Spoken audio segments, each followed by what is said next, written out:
তোমার কাজ ছিল প্রতিদিন আমার নবীকে 100 টাকা করে গালি দিতে, আমার নবীকে প্রতিদিন 100 টাকা করে গালি দিত।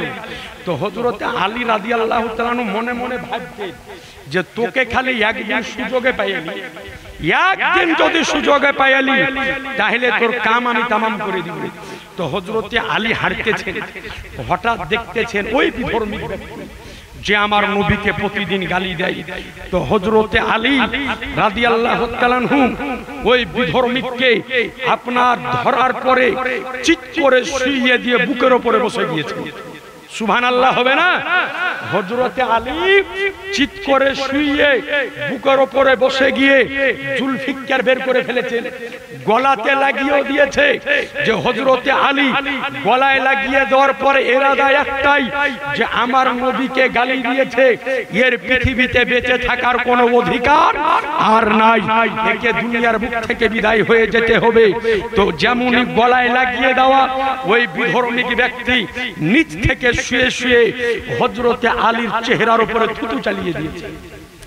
যেমনই থুতু চালিয়ে দেওয়া হযরত আলী রাদিয়াল্লাহু তাআলা আনহু তার সিনার উপর থেকে নেমে গিয়েছে। নেমে যাওয়ার পরে হযরত আলী ওই বিধর্মীকে বলতেছেন যে যা, তোকে মাফ করে দিলাম, বাড়ি চলে যা। ওই বিধর্মী বলতেছে আলী তোমার তো রাগ বেশি হওয়ার দরকার, এক তো হলো তোমার নবীকে প্রতিদিন গালি দিই, আর দ্বিতীয় হলো তোমার মুখে থুতু দিয়েছি।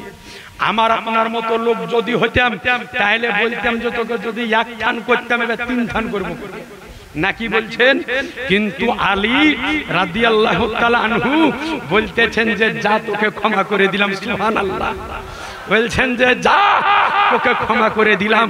বলে আলী রাগ তো বেশি হওয়ার দরকার, ক্ষমা কেন করতেছো, মাফ কেন করতেছো? বলে শোনো বিধর্মী ইহুদি, আমি তোমাকে চিৎ করে শুইয়ে তোমার সিনার উপরে বসে তোমার গলাতে জুলফিকার এই কারণে লাগিয়েছিলাম যে তুমি আমার নবীকে গালি দাও, এই কারণে। কিন্তু তুমি যখন আমার মুখে থুতু চালিয়ে দিয়েছো তখন আমার নবীকে গালি দেওয়ার কথা আমি ভুলে গিয়েছি, আমার মুখে থুতু চালানোর কারণে আমার রাগ হয়ে গিয়েছে। এই মুহূর্তে তোমাকে জবাই যদি করে দিই তো নবীকে গালি দেওয়ার জন্য হবে না, থুতু চালানোর জন্য হবে। আর আমার নবীর আদর্শ এটা নয় যে নিজের জন্য কাউকে হত্যা করব, নিজের জন্য কাউকে জবাই করব। তো বলে যাও, এই মুহূর্তে তোমাকে মাফ করে দিলাম।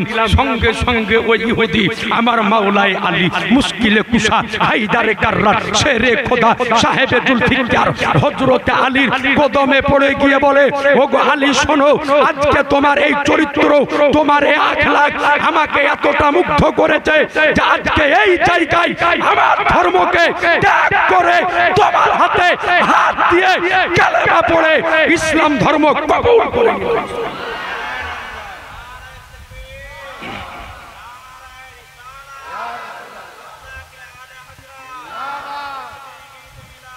जिंदाबाद। ये আজি জানে মোহতারাম, তো আপনার নিকটে আবেদন এটাই যে ও আমার আলী মুর্তজা রাদিয়াল্লাহু তাআলা আনহুর চরিত্রকে দেখার পরে বিধর্মীকে ঈমান নিয়ে এসেছে। সুতরাং বলবো যে আজ নিজের চরিত্রকে ঠিক করুন। সাহাবায়ে কেরামদের কি চরিত্র ছিল! ইসলাম জগতের প্রথম খলিফা আবু বকর সিদ্দিক রাদিয়াল্লাহু তাআলা আনহু যখন ইসলাম জগতের প্রথম খলিফা পদে অধিষ্ঠিত হয়েছে, তো ওই সময়তে মদিনা শরীফে একজন বয়স্ক বৃদ্ধা মহিলা ছিল, যে মহিলা 2 চোখে দেখতে পায় না, 2 চোখে আন্ধা। তারিখুল খুলাফা কিতাবের মধ্যে লেখা হয়েছে যে ওই মহিলার 2 চোখ অন্ধা। তো ওই সময়তে মদিনার গদিতে আছে হযরতে আবু বকর, আর মদিনার প্রধান বিচারপতি হলেন হযরতে ওমর ফারুক। সুবহানাল্লাহ বলেন। তো হযরতে আবু বকর হযরতে ওমরকে বলতেছেন, ভাই ওমর, আমার মদিনা শরীফে একজন মহিলা আছে, কিন্তু তার 2 চোখ অন্ধ, বয়স্কা মহিলা, বৃদ্ধা মহিলা, কাজ করতে পারে না, ঠিকভাবে চলতে পারে না। তো আমার মনে মনে ধারণা, আমি আকাঙ্ক্ষা করেছি যে ওই মহিলার বাড়িতে একজন কোন কাজের লোক আমি দিব, যে ওই মহিলার কাজগুলি করে দিবে। সুবহানাল্লাহ। ওই মহিলার কাজগুলি করে দিবে। তো হযরতে ওমরে ফারুক রাদিয়াল্লাহু তাআলা আনহু বলতেছেন, ভাই আবু বকর, ওই বৃদ্ধা আন্ধা মহিলার কাজগুলি আমি ওমরে ফারুক করে দিব। একটু জোরে সুবহানাল্লাহ বলে। জান্নাতি সাহাবী আজ বলেন, এই বেলাইপাড়ার জালসাতে যতজন ব্যক্তি এখানে বসে আছেন, আমরা জান্নাতে যাব কি জাহান্নামে যাব, এই কথার কোনো গ্যারান্টি আছে? এই কথার কেউ গ্যারান্টি দিতে পারবো? কেউ পারবো না। কিন্তু নবী আমার হযরতে আবু বকর ওমর সহ 10 জন ব্যক্তিকে এই পৃথিবীর বুকে বসে জান্নাতের সার্টিফিকেট দিয়েছেন। মুসলমান একটু জোরে বলেন সুবহানাল্লাহ। সার্টিফিকেট দিয়েছেন। ও ওমরে ফারুক বলতেছেন যে ভাই আমাকে দাও, কাজটা আমি করি। তো হযরতে আবু বকর বললেন যে ওমর ঠিক আছে ভাই, কাজটা তুমি করো। তো সেই দিন রাত্রে বেলাতে ফজরের নামাজের পরে হযরতে ওমরে ফারুক ওই মহিলার বাড়ি যেতেছেন। যাওয়ার পরে ওই মহিলাকে বলতেছেন যে মা, আপনার কি কি কাজ করতে হবে বলেন, আপনার বাড়িতে একটু ঝাড়ু লাগিয়ে দিয়ে, আপনার জামা কাপড়গুলি একটু কেচে দিয়ে। এখন বর্তমানে মানুষ পানি খাচ্ছে ট্যাপ ঘুরিয়ে, কিন্তু ওই যুগে তো ট্যাপ ছিল না, টিউবওয়েল ছিল না, ইনারা থেকে কুয়া থেকে পানি এনে খেতে হতো বাবা, ঠিক কি না? তো ওমরে ফারুক বললেন যে ভাই মা তাইলে আপনার জন্য পানি এনে দিব। তো ওই মহিলা বলতেছেন, বাবা তোমাকে তো চিনতে পারলাম না, কিন্তু তুমি আসতে বড্ড দেরি করে দিয়েছো। তুমি আসার 1 ঘন্টা আগে একজন ব্যক্তি আমার গোটা কাজ করে দিয়ে চলে গিয়েছে। ওমরে ফারুক চিন্তা করলেন, কে রে? আবু বকর দায়িত্ব আমাকে দিয়েছে আর আমার কাজ কে করে দিল? তার মানে কালকে আমি ফজরের আগে আসি। ওমরে ফারুক তার পরের দিন ফজরের আগে আসি। আসার পরে মহিলাকে ওই একই কথা বললেন, মা আপনার কাজগুলি আমি একটু করে দিই। তো ওই মহিলা বলতেছেন, বাবা তুমি আজকেও দেরি করে ফেলেছো, তুমি আসার 2 ঘন্টা আগে একজন ব্যক্তি আমার সব কাজ করে দিয়ে চলে গেছে। একটু জোরে সুবহানাল্লাহ, আর একটু আওয়াজ দিয়ে সুবহানাল্লাহ। হযরত ওমরে ফারুক চিন্তা করলেন, আশ্চর্য ব্যাপার, দায়িত্ব দিয়েছে আমাকে আর আমার কাজ কে করে চলে যায়। আজকে আমি এশার নামাজ পড়ে বাড়ি যাই। সুবহানাল্লাহ বলবেন না? বলছেন আজকে আমি এশার নামাজ পড়ে বাড়ি যাব না, দেখি কে কাজ করতে আসে। হযরতে ওমরে ফারুক রাদিয়াল্লাহু তাআলা আনহু নির্জন রাত্রি কালে আজকে আপনার একটা গাছের তলাতে খুব মেরে লুকিয়ে বসে আছেন। যখন নির্জন রাত্রি কাল, রাত্রি যখন গভীর হয়েছে, তো খলিফাতুল মুসলিমিন আমিরুল মুমিনিন হযরতে ওমরে ফারুক তাকিয়ে দেখতেছেন যে একজন ব্যক্তি মাথায় চাদর জড়ে, উলঙ্গু পায়ে, পায়ে জুতো নাই, পায়ে চপ্পল নাই, গুটি গুটি পায়ে আস্তে আস্তে করে ওই মহিলার বাড়ির দিকে আসতেছে। ওমরে ফারুক টপ করে গিয়ে ওই ব্যক্তিকে চাপতে ধরলো। ধরার পরে বললেন, ভাই তুমি কে? আমার কাজ প্রতিদিন করে দিয়ে চলে যাও। যেমন মুখ থেকে পর্দা হটিয়েছে, তো তাকিয়ে দেখতেছেন উনি হলেন ইসলাম জগতের প্রথম খলিফা, খলিফাতুল মুসলিমিন আমিরুল মুমিনিন হযরতে আবু বকর সিদ্দিক রাদিয়াল্লাহু তাআলা। তাকিয়ে দেখতেছেন যে আবু বকর রাদিয়াল্লাহু তাআলা আনহু বলে, ভাই আবু বকর কি ব্যাপার, আমাকে কাজ দিয়ে তুমি প্রতিদিন আসো? বলে, ভাই ওমর আমার মন মানতে ছিল না যে আমি হলাম খলিফা, মদিনার গদির দায়িত্বে, আর আমার মনে টেনশন হয় যে যদি ওই বুড়ি মহিলার কাজ যদি না হয় তো কাল মাহশারের দিনে আল্লাহ রাব্বুল আলামিন আমাকে হয়তো অপরাধীর কাঠগড়ায় দাঁড় করিয়ে দিবে। কিন্তু ওমরে ফারুক বললেন, ভাই সবই তো বুঝলাম, কিন্তু তোমার পায়ে চপ্পল কোথায়, তোমার পায়ে জুতো কোথায়, তোমার পায়ে চটি কোথায়, খালি পায়ে কেন আসতেছো? তো হযরতে আবু বকর বলেন, ভাই ওমর এখন হলো গভীর রাত্রি, এই সময়তে মদিনার মানুষেরা মিষ্টি ঘুমে ঘুমান্বিত অবস্থায় আছে। এই মুহূর্তে আমি যদি চটি পরে যদি যাই তো আমার চটির আওয়াজে মানুষের ঘুমের ব্যাঘাত ঘটে যেতে পারে। আমি চাই না যে আমার জন্য কারো ঘুমের আঘাতের ব্যাঘাত ঘটে যায়। বলে এই কারণে আমি খালি পায়ে আসতেছি। বলেন সুবহানাল্লাহ। আজ চিন্তা করেন, এত বড় খলিফা হয়ে, জান্নাতি সাহাবী হয়ে, আজকে সমস্ত নবী রাসূলদের পরে জিনার মার্তাবা তিনি হলেন আবু বকর। এই রকম তিনার চরিত্র। কিন্তু আজ বর্তমান সময় দেখা যায় যে আরে অমুসলিম তো অমুসলিম। আমাদের মুসলমান ঘরের ছেলেদেরকে দেখা যায় যে যখন 1 জানুয়ারি আসে তো মসজিদের পাশে দিয়ে এত জোরে ডিজে বক্স বাজিয়ে যায় যে মসজিদের জমিন পর্যন্ত কাঁপিয়ে দেয়। 1 জানুয়ারিতে পিকনিক হয় না? হয় না? আপনাদের গায়ে হয় না? উজন ডিসে গায়ে আছে? আমি বলছি এখানে না, আমাদের দিকে আছে না? হয় এগুলা না হয়। এই যে সামনে আসতেছে কয়েক মাস পরে 1 জানুয়ারির দিন, ওই জানুয়ারি মাসের 1 তারিখ যেদিন আসে তো বেটা ছেলে আর বিটি ছেলেকে আপনি বাড়িতে পাবেন না। গরু ছাগল উট মুরগি যা পাবে ধরবে আর সাঁওতালদের মতো মাঠে নিয়ে গিয়ে রান্না করে কি করে না। আজ এই জায়গাতে বলি, যেই সমস্ত ভাইয়েরা এবং বোনেরা এই কাজ করেছে, আজকে এই জায়গাতে তওবা করো যে আর জিন্দেগিতে কোনোদিন এই কাজ করব না। কারণ একজন মুসলমানের জন্য 5 জানুয়ারি উদযাপিত করা হারাম, হারাম, হারাম। কথা বোঝা গেল? 5 জানুয়ারি উদযাপিত করা, পালন করা, ডিজে বাজিয়ে পিকনিক করা, মাঠে গিয়ে রান্না করে খাওয়া আপনার কঠিন ভাবে হারাম। আপনি বললে হয়তো বিশ্বাস করবেন না।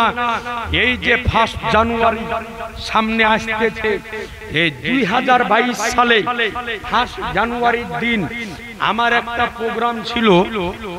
আমি যে এলাকায় থাকি তার পার্শ্ববর্তী একটা গ্রামে 40 মিলাদ, মানুষ মারা গেলে 40 হয় না, তো 40 মিলাদ।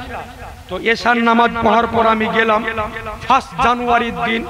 তো যাওয়ার পর গ্রামের ইমাম সাহেব কিছুক্ষণ ওয়াজ বক্তব্য করলেন, করার পরে বললেন যে আপনি আসেন, আপনি কিছুক্ষণ আলোচনা করবেন, করার পরে দোয়া করে দিয়ে বিদায়। তো আমি যাওয়ার পরে, মানুষটার বাড়ি হচ্ছে মাঠের সাইডে, যাওয়ার পরে 20 মিনিট থেকে আধা ঘন্টা আলোচনা হয়েছে। মাঠের ভিতর থেকে একেবারে দুমদাম ডিজে গানের আওয়াজ আসছে। এখন মানুষ আমার বক্তব্য শুনবে না, ডিজে গান শুনবে। মানুষের কান বারবার ডিজে গানের দিকে চলে যাচ্ছে, তো মানুষের ওয়াজের দিক থেকে ধ্যান হটে যাচ্ছে। তো এই রকম একজন বয়স্ক মানুষ উঠে আমাকে বললেন যে মুফতি সাহেব বক্তব্য দিতে হবে না, কিয়াম করে দোয়া করে দিন। তো আমি বললাম যে ওরকম কেন বলছেন গো? ওই মাঠে যে ছেলেগুলা বক্স বাজাচ্ছে, তো ওরা কে বলেন না ওরা 2 ঘন্টা পরে বাজাবে, এখন বক্তব্যটা হয়ে যায়। তো বলছে আপনি খালি মাঠে যাইয়া দেখেন, যে মানা করতে যাবে তারই বাড়িয়া ছাল তুলে দিবে। বলি কেন গো? বলছে সব গেলা বোতল খাই আছে, বোতল খাওয়া বুঝে। এখন আমাদের মুসলমানের মধ্যে কিছু আছে ভদ্র হারাম, মানুষ হারাম খায় কিন্তু ভদ্র হারাম খায়। যেমন খাই সুদ, কিন্তু সুদ বলে না, ইংরেজিতে বলে ইন্টারেস্ট। কথা বুঝেছেন? মুসলমানের মধ্যে সুদখোর আছে না নাই? মুসলমানের মধ্যে সুদখোর আছে না নাই? জোরে বলেন না, আছে। যত রকমের গুনাহ এখন খোঁজ যদি করে দেখেন মুসলমানের মধ্যে বেশি, সুদখোর মুসলমানের মধ্যে বেশি। ওরে এমন এমন গ্রাম আছে আমি দেখেছি যে এমন এমন লোকে সুদ খায়, পাকা সুদখোর, যার চেহারা দেখলে মনে হয় জান্নাত থেকে পালিয়ে আসা লোক। ওর চেহারা দেখলে মনে হয় যে জিবরাইলের পেছনে নামাজ পড়ালো, কিন্তু পাকা সুদখোর, ও পাকা সুদখোর। তো এই রকম একাধিক হারামখোর আমাদের মধ্যে আছে। আপনার নিকটে আরজ করি যে নিজের ঈমান আমানকে ঠিক যদি করতে হয়, দরুদে পাক পড়েন আল্লাহুম্মা আর চিন্তা করবেন যে আল্লাহ আমাকে সাহায্য করবে, নিজে পাপ ছাড়ুন, গুনাহ ছাড়ুন, অন্যায় ছাড়ুন। তো বলার উদ্দেশ্য হলো এটাই যে নিজের আখলাককে, চরিত্রকে সঠিক করুন, হারাম কাজ করা ছাড়ুন। যেই দিন হারাম কাজ করা ছাড়বেন ওই দিন আল্লাহর পক্ষ থেকে গায়েবী সাহায্য আমার আপনার নিকটে এসে হাজির হবে।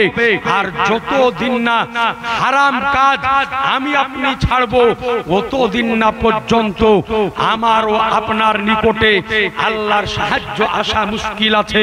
সুতরাং আজ এই জালসার আজকে মঞ্চ থেকে আপনাদের নিকটে বলবো, নিজের যদি করতে হয় নবীর চরিত্রকে নিজের করুন, আপন যদি করতে হয় নবীর আখলাককে আপন করুন, ফলো যদি করতে হয় নবীকে করুন। আজ এই কারণে আল্লাহ রাব্বুল আলামিন আমার নবী মুস্তাফাকে মানব করে, মহামানব করে, অতুলনীয় মানব করে আমারও আপনার নিকটে প্রেরণ করেছে। তার কারণ হলো এটাই যে মহান আল্লাহ পাক আমাদের রব, তিনি হলেন খালিক, তিনি হলেন মাবুদ, তিনি হলেন পয়দা করনেওয়ালা। কিন্তু আল্লাহ রাব্বুল আলামিন বিবাহ করেননি, আল্লাহ পাকের কোনো সন্তান নাই, আল্লাহ পাক ঘুমান না, আল্লাহ পাক খান না, আল্লাহ পাক পান করেন না, আল্লাহ পাক বিবাহ শাদী করেননি। এই সমস্ত জিনিস থেকে মহান আল্লাহ পাক এবং পবিত্র।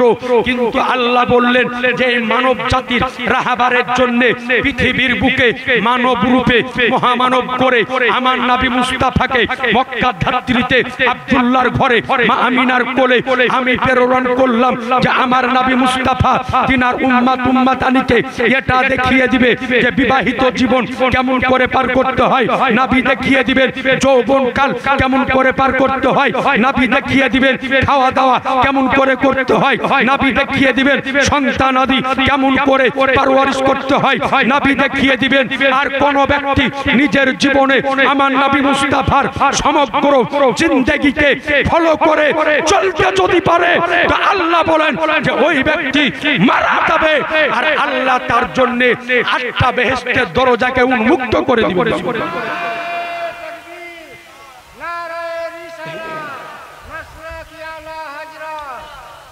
আজিজানে মুহতারাম, তো সুতরাং আমাকে ও আপনাকে এ নবীর চরিত্র, এ নবীর আখলাককে নিজের করতে হবে।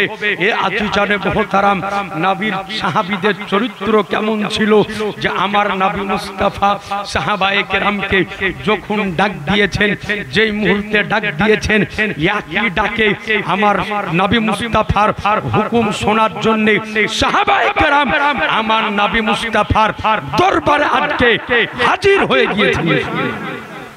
একটু জোরে সুবহানাল্লাহ হবে না? আর একটু আওয়াজ দিয়ে এ আজিজানে মুহতারাম সাহাবায়ে কেরাম আমার নবী মুস্তাফার কেমন ইত্তিবা করত। একটি হাদিস শরীফ আপনাকে শোনাই, যে হাদিসটি সহিহ বুখারীর 2য় খণ্ডের কিতাবুল মাগাসির মধ্যে বর্ণিত হয়েছে। 8ম হিজরিতে নবী যখন আমার মক্কা থেকে মদিনাতে নবী আমার যখন হিজরত করলেন, তো নবী আমার মদিনাতে যাওয়ার পরে বিভিন্ন সাহাবীদের, বিভিন্ন বাদশাদের দরবারে সাহাবীদের মারফত নবী আমার চিঠি লিখে ইসলামের দাওয়াত দিয়ে পাঠাতেন। বলেন, নবী আমার চিঠি লিখতেন, লিখার পরে ওই চিঠি লিখার পরে সাহাবীদের হাত দিয়ে নবী আমার পাঠাতেন বিভিন্ন দেশের বাদশাদের নিকটে, যে চিঠি অমুক বাদশার নিকটে পৌঁছে দাও যে আমি তাকে ইসলামের পায়গাম দিয়েছি। বলেন সুবহানাল্লাহ। এই রকম আর নবী মুস্তাফা 8ম হিজরিতে একজন সাহাবীর মারফত আপনার কাইসিরে রুমের নামে নবী আমার একটা চিঠি লিখে পাঠিয়ে দিলেন উমাইর ইবনে হারিস রাদিয়াল্লাহু তাআলা আনহুকে কাসিদ বানিয়ে, বলে যাও এই চিঠিটা রোমের বাদশার নিকটে দিয়ে এসো। তো ওই সাহাবী চিঠিটাকে নেওয়ার পরে রাস্তায় চলতে আরম্ভ করলেন। চলতে চলতে কিছু দূর যাওয়ার পরে কাফেরের দলেরা ওই সাহাবীকে পাকড়াও করে ফেলল। পাকড়াও করে ফেলার পরে ওই সাহাবীকে নির্মম ভাবে শহীদ করল। বলে কেমন ভাবে শহীদ করল? কিতাবের মধ্যে লেখা আছে যে ওই সাহাবীর 4 হাত পায়ে দড়ি বাঁধা হয়েছিল, রশি বাঁধা হয়েছিল, আর 4টা ঘোড়ার পায়ে বেঁধে দেওয়া হয়েছিল। বেঁধে দেওয়ার পরে 4টা ঘোড়াকে চারদিকে চালিয়ে দেওয়া হয়েছিল, আর ওই সাহাবীর 4 হাত পা ছিঁড়ে চারদিকে চলে গিয়েছিল। আল্লাহু আকবার, চারদিকে চলে গিয়েছিল। আমার নবীর নিকটে এই সংবাদ যখন পৌঁছালো যে আমার একজন সাহাবীকে কাফেররা নির্মমভাবে এইভাবে শহীদ করে দিয়েছে, তো আমার নবীর মনের মধ্যে অনেক দুঃখ প্রকাশ পেল। তো আমার নবী ওই দিন 3000 সাহাবী রেডি করলেন। কয় হাজার? একটু জোরে বলতে হবে আপনারা।